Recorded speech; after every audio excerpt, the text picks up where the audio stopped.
ಈಗ ಇಂದಿನ ಪತ್ರಿಕೆಗಳ ಇಣುಕು ನೋಟ. ಇಂದು ಸಂಪುಟ ಚರ್ಚೆ, ಸಾಧ್ಯವಾಗದ ವರಿಷ್ಠರ ಭೇಟಿ, ಹೈಕಮಾಂಡ್ ಎದುರು ಸಚಿವರ ಸಿದ್ಧಪಟ್ಟಿ ಮಂಡನೆ, ದಿಲ್ಲಿಯಲ್ಲೇ ಉಳಿದ ಡಿಕೆ ಶಿವಕುಮಾರ್, ಸಿದ್ದರಾಮಯ್ಯ. ಜುಲೈ 1ರಿಂದ ವಿಬಿಜಿ ರಾಮ್ಜಿ ಜಾರಿ, ಕೃಷಿ ಉತ್ತುಂಗದ 60 ದಿನ ಕೆಲಸ ಸ್ಥಗಿತ, ಚಟುವಟಿಕೆ ಸಮಯದ ಮಾಹಿತಿ ಸಲ್ಲಿಸಲು ಸೂಚನೆ.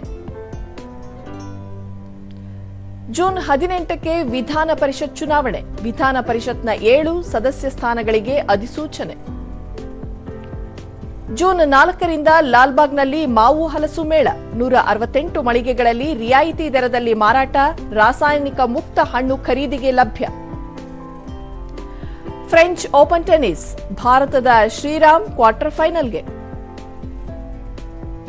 ಇವು ಇಂದಿನ ಪತ್ರಿಕೆಗಳ ಪ್ರಮುಖ ಸುದ್ದಿ. ಉಳಿದಂತೆ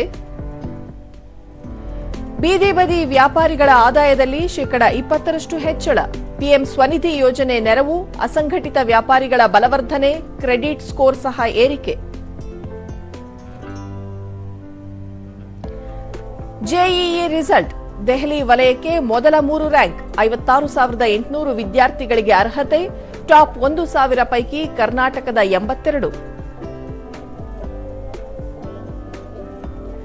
ಜಿಎಸ್ಟಿ ಸಂಗ್ರಹಕ್ಕೆ ಶೇಕಡ 3.2ರಷ್ಟು ವೃದ್ಧಿ,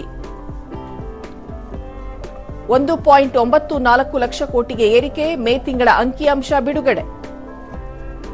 ವಾಡಿಕೆಯಂತೆ ಜೂನ್ 1ಕ್ಕೆ ಕೇರಳಂ ಪ್ರವೇಶ ಇಲ್ಲ, ಇನ್ನು 3 ದಿನ ಮುಂಗಾರು ಮಳೆ ವಿಳಂಬ, ಐಎಂಡಿ.